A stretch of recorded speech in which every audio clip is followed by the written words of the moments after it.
अपने पड़ोसी को कहें मैं बहुत खुश हूँ। जो खुश है वही बोले, जो दुखी है ना अपने मन में वो ना बोलेगा। जो खुश है वो हंस के कहे आज मैं बहुत खुश हूँ। Hallelujah, hallelujah. आप सभी को एक बार फिर से मसीह यीशु में सलाम और जय मसीह की। अब जो पीछे बैठे हैं उन सभी को भी बोला है मैंने जय मसीह की। आइए हम निकालेंगे सबसे पहले पहला शमूएल 24 अध्याय और उसका दूसरा वचन। पहला शमूएल 24 अध्याय उसका दूसरा वचन।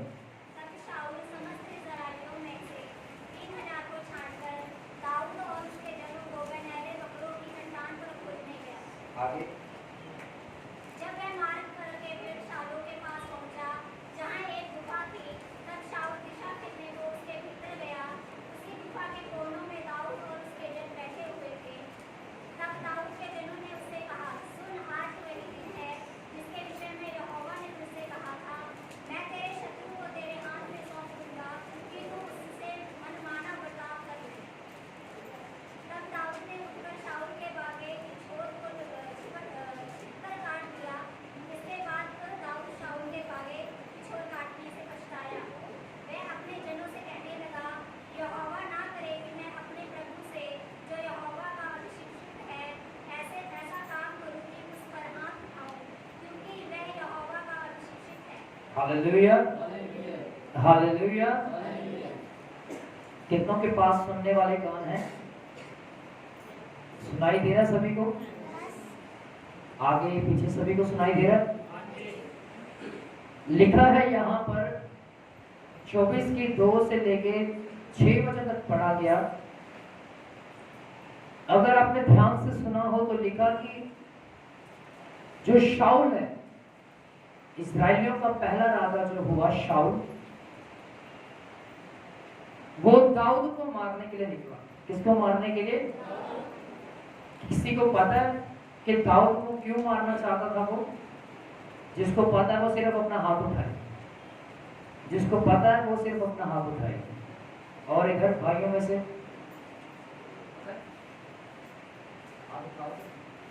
और इधर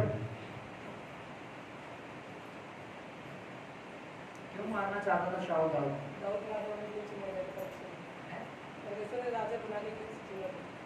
और परमेश्वर ने उसे अभिषेक किया था और शाऊल को हटा के उसको दाऊद को आका राजा नियुक्त किया। क्योंकि वहाँ पे जब वो युद्ध करके लौट रहे थे तो कुछ महिलाएं गाना गा रही थी कि शाऊल ने तो हजारों को मारा पर दाऊद ने लाखों, ऐसे कुछ गाना गा रही थी। तो शाऊल के मन में मतलब गुस्सा आया कि मैं इसको जी बैठ जाइए। इससे आगे बढ़ जाऊं। दाऊद से इसीलिए उसका बैर था शाऊल का जब गोलियत को दाऊद ने मारा, क्योंकि सारा इजरायली सेना जो थी, सारा इजराइल गोलियत से डरता था, क्योंकि 9 फीट उसकी ऊंचाई थी। लोहे का उसने पीतल के बंद बांध रखे थे अपने घुटनों पे, पांव पे, सिर पे लोहे का उसने टोप पहन के रखा हुआ था और कोई भी योद्धा उसे आज तक मार नहीं पाया था। पर दाऊद जो 12 साल का लड़का था, अभी अच्छी तरह से टीन एज में भी नहीं आया था, बाइबल कहती है कि उसने अपना गोलियत को मार दिया। किसको मार दिया? और जब गोलियत को उसने मारा, उसी की तलवार के साथ उसका सिर काटकर अपने हाथ में लेके आ रहा शाऊल राजा के पास। और इजरायली लड़कियां, बहनें उस जगह पर गीत गा रही, कहती कि शाऊल ने तो हजारों को मारा है पर दाऊद ने लाखों को मारा। शाऊल ने हजारों को मारा, दाऊद ने लाखों को मारा। यही कारण था शाऊल के मन में बैर पैदा हुआ दाऊद के प्रति कि इन्होंने आज के उठे जवान लड़के को जो सिर्फ 12-13 साल का है, उससे बोला किसने लाखों को मारा, जबकि मैंने हजारों से भी, बल्कि उसने हजारों दुश्मनों को उसने मारा था, पराजित किया था। पर दाऊद एक ऐसा लड़का था जिसने एक ऐसे व्यक्ति को मारा जो लाखों के बराबर था। Hallelujah, hallelujah.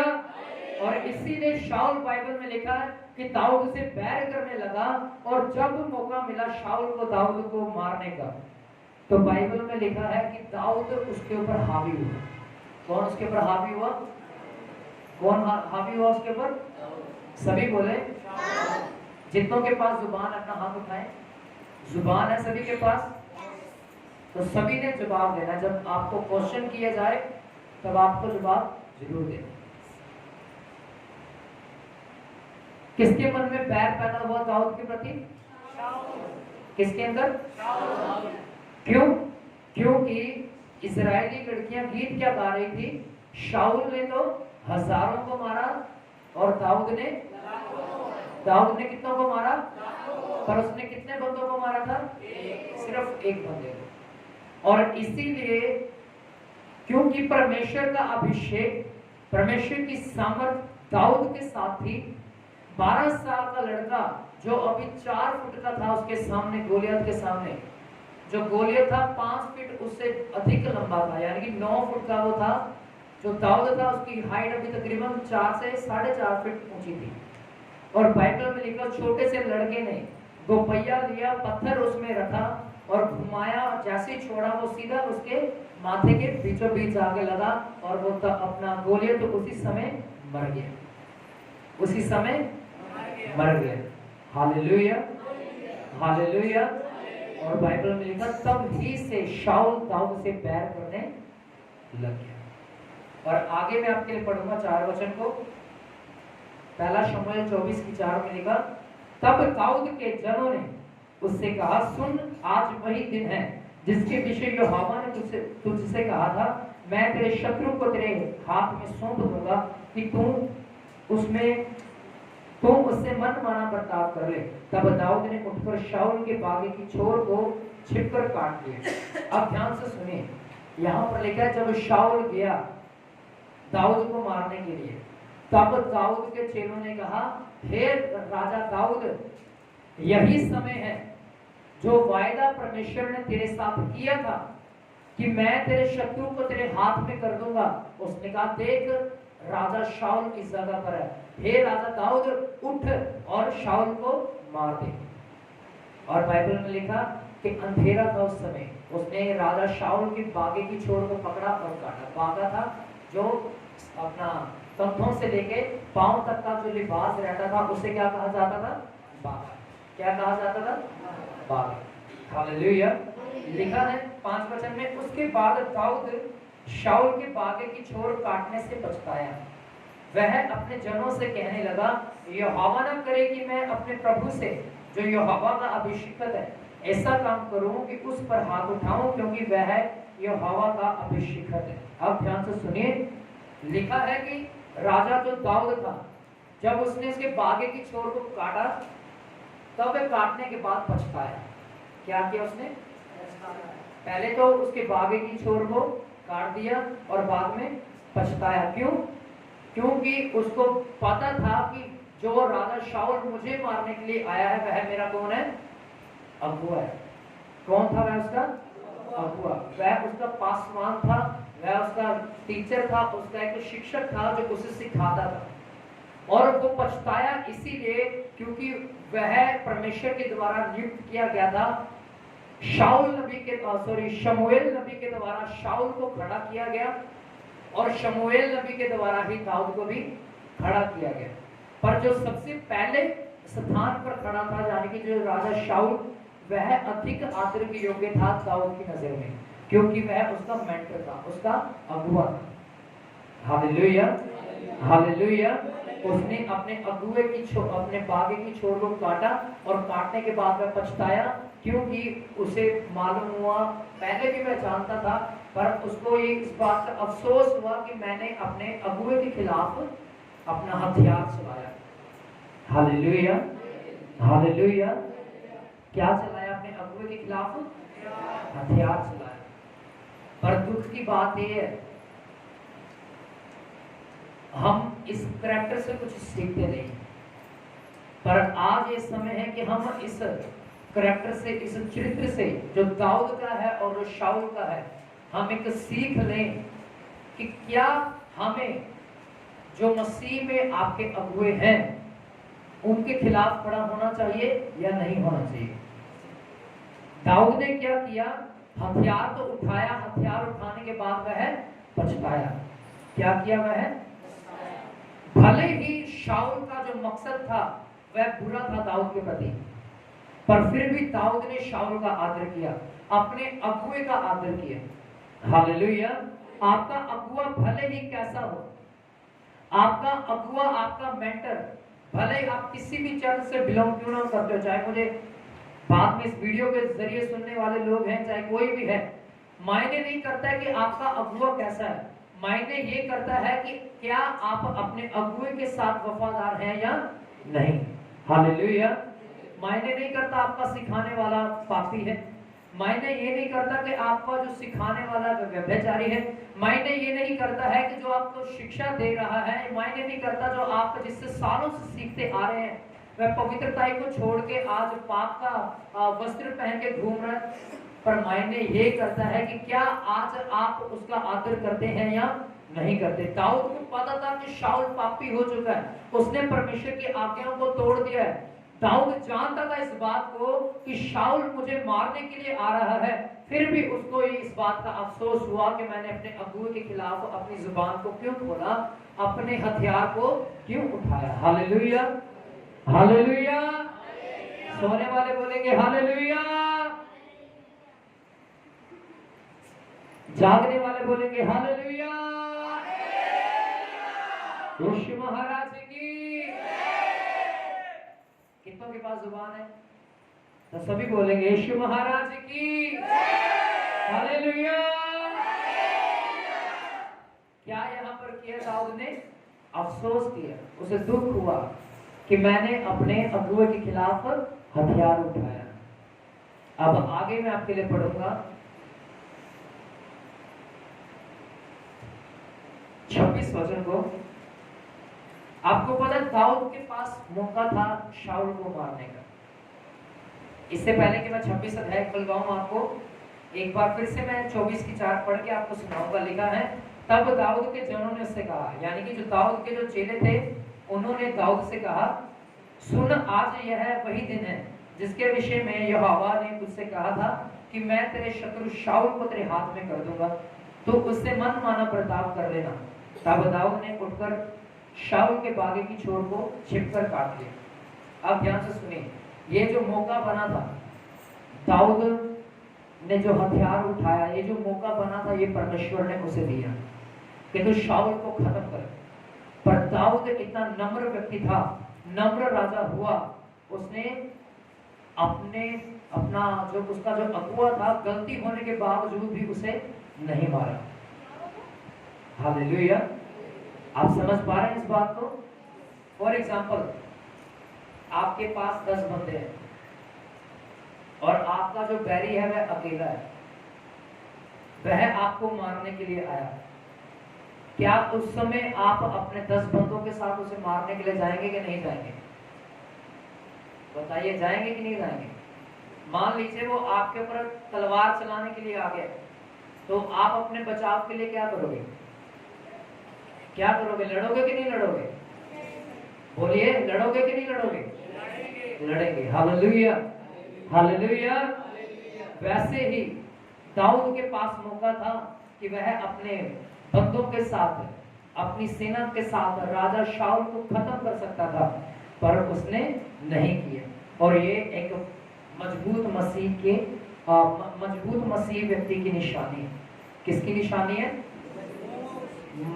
मजबूत मसीह व्यक्ति की निशानी है। हालेलुया। आगे लिखा 26 अध्याय को निकालिए।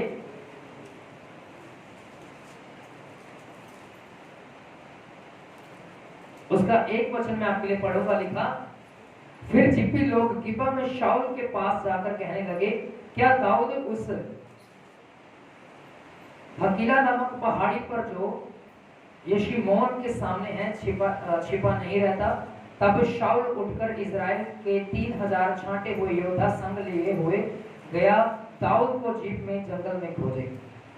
शाऊल ने अपनी छावनी मार्ग के पास हकीला नामक पहाड़ी पर जो यशीमोन के सामने है डाली, परंतु दाऊद जंगल में रहा। उसने जान लिया कि शाऊल मेरा पीछा करने को जंगल में आया है।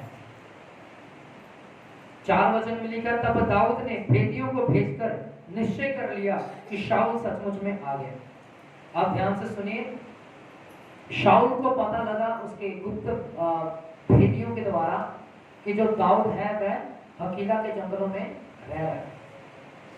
वह 3000 योद्धाओं को साथ में ले गए, क्योंकि राजा दाऊद को मारना कोई आसान बात नहीं थी। राजा दाऊद अकेला नहीं था, उसके साथ और भी योद्धा थे।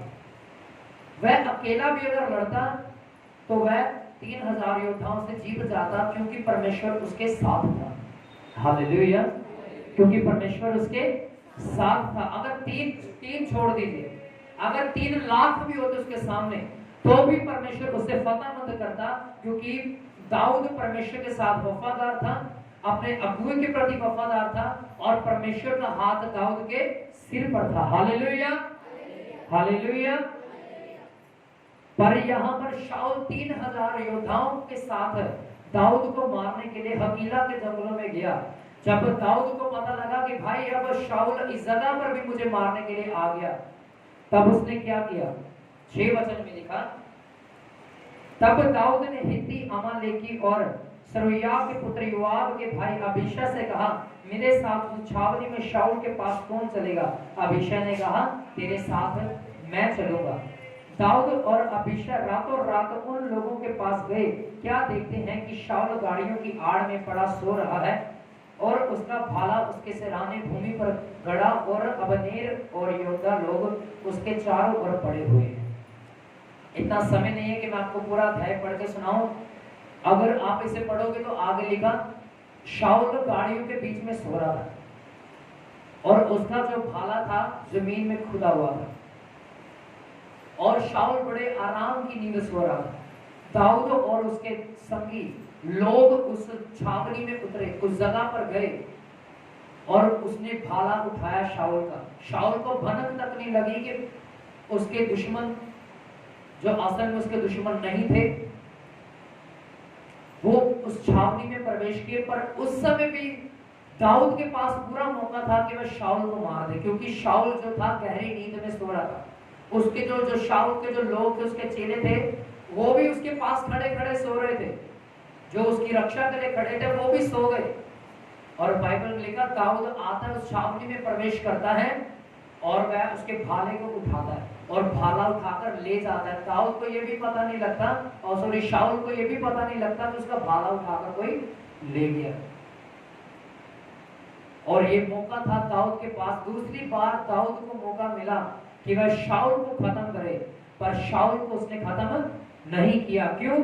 क्योंकि वह परमेश्वर का अभिषिक्त दास था, और दाऊद का क्या था? वह अगुआ था। हालेलुया। ये दूसरा चांस था कि वह दाऊद शाऊल को मार डाले, पर उसने अपना हाथ नहीं बढ़ाया। हालेलुया। और ये दूसरी निशानी है दाऊद की कि वह एक सच्चा मसीह था, वह सच्चे जीवित परमेश्वर की संतान था, कि गलती होने के बावजूद भी उसने शाऊल को नहीं मारा। Hallelujah, hallelujah. बहुत बार ऐसा हुआ कि बार बार शाऊल को मारने का मौका मिला दाऊद को, पर उसने अपना हथियार नहीं उठाया। उसने अपना हथियार नहीं उठाया और उसे बख्शता चला गया, उसे छोड़ता चला गया। बाइबल में लिखा है 26 की 23 वचन में लिखा है, यहोवा एक एक को अपने अपने धर्म और सच्चाई का फल देगा। देख, आज यहोवा ने तुझको मेरे हाथ में कर दिया था, परंतु मैंने यहोवा के अभिषिक्त पर अपना हाथ उठाना उचित ना समझा। यहाँ पर दाऊद शाऊल से कहता, देख यहोवा ने तुझे मेरे हाथ में कर दिया था, पर मैं जो मसीह में यानी कि अर्थात परमेश्वर में होकर परमेश्वर की संतान हूँ और तेरा दास हूँ, तेरा चेला हूँ, तुझे मार सकता था, पर मैंने तुझे नहीं मारा। लिखा है, आज यहोवा ने तुझको मेरे हाथों में कर दिया था, परंतु मैंने यहोवा के अभिषिक्त पर अपना हाथ उठाना उचित ना समझा। Hallelujah, hallelujah. क्या कहा उसने? मैंने परमेश्वर के अभिषेकत के खिलाफ हाथ उठाना अच्छा ना समझा, अच्छा ना समझा। पर आज जो है परमेश्वर का जो दास है, बाइबल कहती है कि वह कितने आदर के योग्य है? कितने आदर के? एक गुने के दो गुना? दो गुना आदर के योग्य है। कौन? परमेश्वर का दास, जो परमेश्वर का कलाम सुनाता है, जो परमेश्वर का वचन सुनाता है। Hallelujah, hallelujah. मैं एक क्वेश्चन आपसे करना चाहता हूँ, एक सवाल मैं आपसे करना चाहता हूँ। क्या आपके हृदय के अंदर, क्या आपके मन के अंदर आपके अगुए के प्रति कड़वाहट है? सच बताओ। जिसके अंदर नहीं है वो बोले नहीं, और जिसके अंदर है वो बोले हाँ। किसके अंदर है? नहीं। कौन है जो अपने अगुए से बदला लेना चाहता है या कोई नहीं? ये एक से वाले है। हालेलुया। तीसरी बात, आप में से ऐसा कौन है जिससे हमेशा आपके अगुए की बात का गुस्सा लगता है? आपको गुस्सा आता है यार, ये टोका टकाई करते रहते हैं, ये रोकते रहते हैं जल्दी से, ये टांटते रहते जल्दी से। है ऐसा कोई? नीति वचन की किताब में लिखा, 28 अध्याय में लिखा, कहता बुद्धिमान है वह पुरुष जो अपने अगुए की डांट को सुनता है। क्या लिखा वहां पर? बुद्धिमान है वह पुरुष या वह स्त्री जो अपने अगुए अर्थात अपने शिक्षा देने वाले की डांट को। आप में से कौन है जो टीचर है, जो कभी कुछ ना कुछ सिखाता है? एक बैठिए पीछे, और कोई है उसको छोड़ के? चलिए मान ले कोमल खड़ा होना है, आ गई है।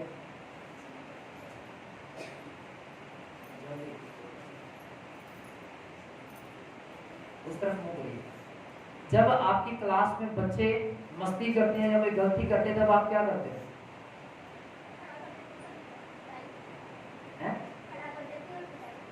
खड़ा करते हो, फिर पिटाई भी करते हैं। हालेलुया। फिर से बोलना, क्या करते हो? उन सभी को बताओ जोर से। हाँ, ये एक स्कूल में एक शिक्षक है, टीचर है, पास में स्कूल है, और वहां पे टीचिंग देती है। कहने का मतलब है, थैंक यू। कहने का मतलब है जो आपका अगुआ है, चाहे वो आपका एक टीचर है, चाहे आप स्कूल में जाते हैं, चाहे आपका वो बॉस है, चाहे आप उसकी फैक्ट्री में काम करते हैं, चाहे वो आपका सिखाने वाला है जिसके द्वारा आपने काम सीखा, कुछ भी है, चाहे आपने प्रार्थना करना सीखा उसके द्वारा, चाहे आपने आत्मिकता में बढ़ना सीखा है, जब वह आपको डांटता है तो याद रखें उसकी डांट को बुद्धिमानी के साथ ग्रहण कीजिएगा, क्योंकि बाइबल कहती है कि बुद्धिमान है वह पुरुष, वह स्त्री जो अपने सिखाने वाले की डांट को सुनता है। और नीति वचन की किताब 17 अध्याय में लिखा है, जो अपने सिखाने वाले की डांट को नहीं सुनता या अपने सिखाने वाले की डांट को बर्दाश्त नहीं कर सकता, वह इंसान कभी सफलता की सीढ़ी नहीं चढ़ता। मैं फिर से आपको बोलता हूं, नीति वचन की किताब 17 अध्याय में लिखा, जो व्यक्ति, जो स्त्री, जो पुरुष अपने सिखाने वाले की डांट को नहीं सुन सकता, वह व्यक्ति कभी भी सफलता की सीढ़ियां नहीं चढ़ सकता।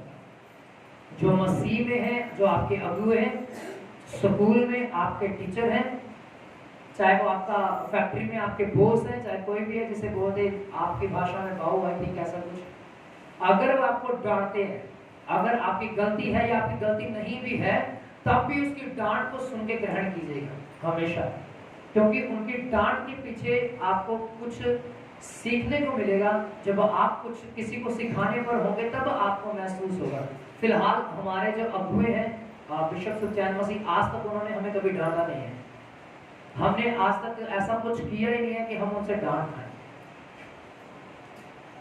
और पर फिर भी हम जब भी वो आते हैं यहाँ पर, हम बहुत कुछ उनसे सीखते हैं, पर्सनली फोन पे उनसे कुछ ना कुछ बातें करते हैं, सीखते हैं। सो कहने का मतलब यह है कि जो आपका सिखाने वाला है, जो आपका अगुआ है, आप जितना आप उसका आदर करोगे, परमेश्वर उतना ही आपका आदर करेगा। Hallelujah, hallelujah. आप जितने ही उनकी सेवा करोगे अकॉर्डिंग टू बाइबल, बाइबल पर निर्धारित है ये शिक्षा, आप जितनी अपने अगुए की रिस्पेक्ट करोगे, जितनी आप उनकी सेवा टहल करोगे, परमेश्वर आपको उतना ही ऊंचा करेगा। आमीन, हालेलुया, हालेलुया। अपने पड़ोसी की ओर देखिए और कहिए, अपने सिखाने वाले का आदर कीजिएगा। फिर से बोलिए, अपने सिखाने वाले का आदर कीजिएगा। आमीन, हालेलुया, हालेलुया। एक वचन निकालेंगे, भजन संहिता 1 अध्याय, उसके एक वचन से जल्दी से पढ़िएगा। जिसको मिल गया वो पढ़ दीजिएगा। क्या ही धन्य है वह पुरुष जो दुष्टों हाँ, कहता क्या ही धन्य है वह पुरुष, आगे, जो दुष्टों की युक्ति पर जो दुष्टों की युक्ति पर नहीं चलता, और न पापियों के मार्ग में ना पापियों के मार्ग में खड़ा होता है, और न ठट्ठा करने ना वालों ठट्ठा करने वालों की मंडली में बैठता है। Hallelujah, hallelujah. कौन है वह व्यक्ति? धन्य है। धन्य का मतलब होता है आशीषित है वह व्यक्ति, जो, एक वचन को पढ़िए, जो, क्या ही धन्य है वह पुरुष जो दुष्टों की युक्ति पर जो दुष्टों की युक्ति पर नहीं चलता है, और न पापियों के ना मार्ग में पापियों के मार्ग में खड़ा होता है, और न ठट्ठा करने ना वालों ही ठट्ठा करने वालों की मंडली में जाकर बैठता है। आगे, परंतु वह तो यहोवा की व्यवस्था से प्रसन्न रहता है परंतु वह यहोवा की व्यवस्था से प्रसन्न रहता है, और उसकी व्यवस्था पर रात दिन और उसकी व्यवस्था अर्थात बाइबल के लिखे हुए वचनों पर रात दिन मनन करता है। वह उस वृक्ष के समान है जो बहती नालियों के किनारे ध्यान से लगाया सुनिए, है। जिसके अंदर ये 4 क्वालिटीज हैं, जिसके अंदर ये 4 क्वालिटी जो अभी ऊपर लगे 2 वचनों में हमने पढ़ी और सीखी, वह व्यक्ति उस वृक्ष के समान है उस जो बहती वृक्ष नालियों के के समान, उस किनारे पेड़ के समान रहेगा जो बहती हुई नदियों और नालियों के किनारे लगा रहता है, और अपनी ऋतु में अपनी रुत में, फलता है, अपनी रुत में आकर फलता है, और जिसके पत्ते कभी मुरझाते और जिसके पत्ते कभी भी मुरझाते नहीं है। यहाँ पर किसी के पास पंजाबी बाइबल है? आप पढ़िएगा, एक वचन से पढ़िए। यहाँ पर लिखा है, तन है वह मनुख जेड़ा दुष्टां दे मार्ग ते नहीं चलदा। आगे, ना पापियां दे राह ते खड़दा है। अगे, ना मखौलियां दी झुंडी दे विच बैठदा है। अगे, पर ओह यहोवा दी व्यवस्था दे उत्ते मनन करता है, मगन रहता है, रात दिन परमेश्वर की व्यवस्था दे उत्ते की करता है, ध्यान करता है। हिंदी में इसका मतलब है कि रात दिन वह यहोवा की व्यवस्था पर मनन करता है, यानी कि परमेश्वर के वचन के ऊपर ध्यान दिए रहता है कि मेरे द्वारा किसी का दिल नहीं दुखना चाहिए, मेरे द्वारा कोई हर्ट नहीं होना चाहिए, मेरे द्वारा किसी को ठोकर नहीं लगनी चाहिए, मेरे चाल चलने के द्वारा, मेरे पहरावे के द्वारा, मेरे बोलने के द्वारा किसी को गुस्सा नहीं आना चाहिए। आगे क्या लिखा है? वह उस वृक्ष जैसा होगा जो पानी की नदियां ते लाया होया है, जेड़ा पानियां दे नदियां दे कंढे उत्ते लगया होया है, जेड़ा सिर अपना फल दिंदा है, जेड़ा समय सिर अपना फल दिंदा है। अगे, जेदे पत्ते कदी कुमलांदे नहीं, जेदे पत्ते कभी कुमलांदे नहीं। अते जो कुछ जो करे, क्या लिखा? अते जो कुछ जो करे हाँ। सफल हुंदा है। कहता है जो कुछ वह करेगा वह उसमें सफल होगा। कौन व्यक्ति? जो पापियों के मार्ग में खड़ा होता है वह कौन सा व्यक्ति? कौन व्यक्ति आशीषित हो सकता है? जो पापियों के मार्ग में खड़ा होता है, जो गालियां निकालता है, बोलिए, जो ठट्ठा करने वालों की मंडली में जाके बैठता है वह आशीषित हो सकता है? क्या वह व्यक्ति जो व्यभिचारियों की संगति में जाके बैठता है वह आशीषित हो सकता है? नहीं हो सकता। हालेलुया। कौन आशीषित हो सकता है? जो रात दिन यहोवा की व्यवस्था के ऊपर मनन करता है। बाइबल में लिखा, दाऊद ने पता क्या कहा, भजन संहिता की किताब में लिखा, दाऊद कहता मैं पाप से कैसे बच सकता हूं, मैंने अपने हृदय की पट्टियों के ऊपर तेरे वचनों को लिख लिया ताकि पाप ना कर सकूं। कहां पर लिख लिया, कहां पर लिखा उसने, हृदय की पट्टियों के ऊपर, यानी कि अपने दिल पे तेरे वचनों को रख लिया, अपने हृदय में उसको समा लिया ताकि मैं परमेश्वर के विरुद्ध पाप ना कर सकूं। Hallelujah, hallelujah. पाप क्या है, आप में से कोई बता सकता है? जिसको पता है वो अपना हाथ खड़ा करे। पाप क्या है? इधर किसी को नहीं पता पाप क्या है? और बुराई करना पाप है, लड़ाई करना पाप है, गलत बोलना, झूठ बोलना। जी, और कोई इधर पीछे? हाँ, क्या करना? जो आपने बताया, बुराई करना पाप है, झूठ बोलना भी पाप है, और भाई ने भी बताया व्यभिचार करना पाप है। अलग अलग, पर इन सब बातों का आंसर एक ही चीज में आगे खत्म हो जाता है कि परमेश्वर की आज्ञा को तोड़ना ही, बताइए, परमेश्वर की आज्ञा को तोड़ना ही पाप है। Hallelujah, hallelujah. और दाऊद जानता था कि जो बातें परमेश्वर ने व्यवस्था में हमें लिखकर दी हैं, अगर हम उन्हें तोड़ेंगे तो वह परमेश्वर की नजर में क्या होगा, पाप होगा। और जब पाप हम करते हैं तब हम क्या ठहराए जाते हैं, पापी ठहराए जाते हैं। पर जैसे ही हम अपने गुनाहों से तौबा करके परमेश्वर के पास वापस आते हैं, परमेश्वर हमें कौन सा ओहदा देता है, कौन सा ओहदा देता है, धर्मी का। कौन सा ओहदा देता है, हालेलुया। याद रखें, अगर आपके पास मौका है दाऊद की तरह कि आप अपने बैरियों को, अपने विरोधियों को मार गिराओ, पर आप नहीं मार गिराते उन्हें, आप नहीं मारते, उनके ऊपर वार नहीं करते। अगर आपको पता है कि आपका विरोधी आपके सामने है, तब आपकी जेब में आपका हथियार है, आप फिर भी अपने हथियार को अपने म्यान में रख के बैठे हो, तब परमेश्वर आपको क्या करेगा, आशीषित करेगा। हालेलुया। और बाइबल में लिखा, दाऊद उसके बाद राज्य गद्दी पर बैठा दिया गया, पूरे इजराइल के ऊपर उसने राज्य किया। आमीन, हालेलुया।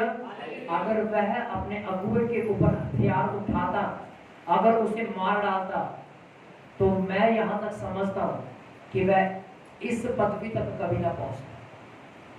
Hallelujah, hallelujah. ये मौका था उसके पास, ये दस्तूर था कि वह अपने शाऊल राजा को, अपने अगुए को मार गिराए, पर उसने उसे नहीं मारा। Hallelujah, hallelujah. पर शाऊल ने इसका उल्टा किया था अपने अगुए के साथ। किसको को याद है, याद है किसी को? प्रचार भी हुआ इस बात के ऊपर कि शाऊल ने अपने अगुए अर्थात शमूएल के ऊपर अपनी जुबान को खोला, अपने अगुए के खिलाफ बुड़बुड़ाया। मरियम अपने भाई जो मसीह में उसका अगुआ था अर्थात मूसा, वह उसके खिलाफ बुड़बुड़ाई, वह कोड़ से भर गई। आप समझ पा रहे इस बात को? यीशु मसीह के भाई और उसकी बहनें उसके खिलाफ कुड़कुड़ाते रहे जीवन भर, वह कभी जिक्र नहीं किया गया उसका बाइबल में। हमेशा परमेश्वर ने उसे उन्हें पीछे ही धकेला और यीशु मसीह को आगे किया। Hallelujah, hallelujah. आप समझ पा रहे हैं इन बातों को? कहने का मतलब है, जितना आप अपने अगुए का आदर करोगे, रिस्पेक्ट करोगे, परमेश्वर उतना ही आपका आदर करेगा। आमीन, हालेलुया, हालेलुया। जागने वाले बोलेंगे हालेलुया, फिर से बोलेंगे हालेलुया, धीमी आवाज में बोलेंगे हालेलुया। जितनों को नींद आ रही है वह बोलेंगे हालेलुया।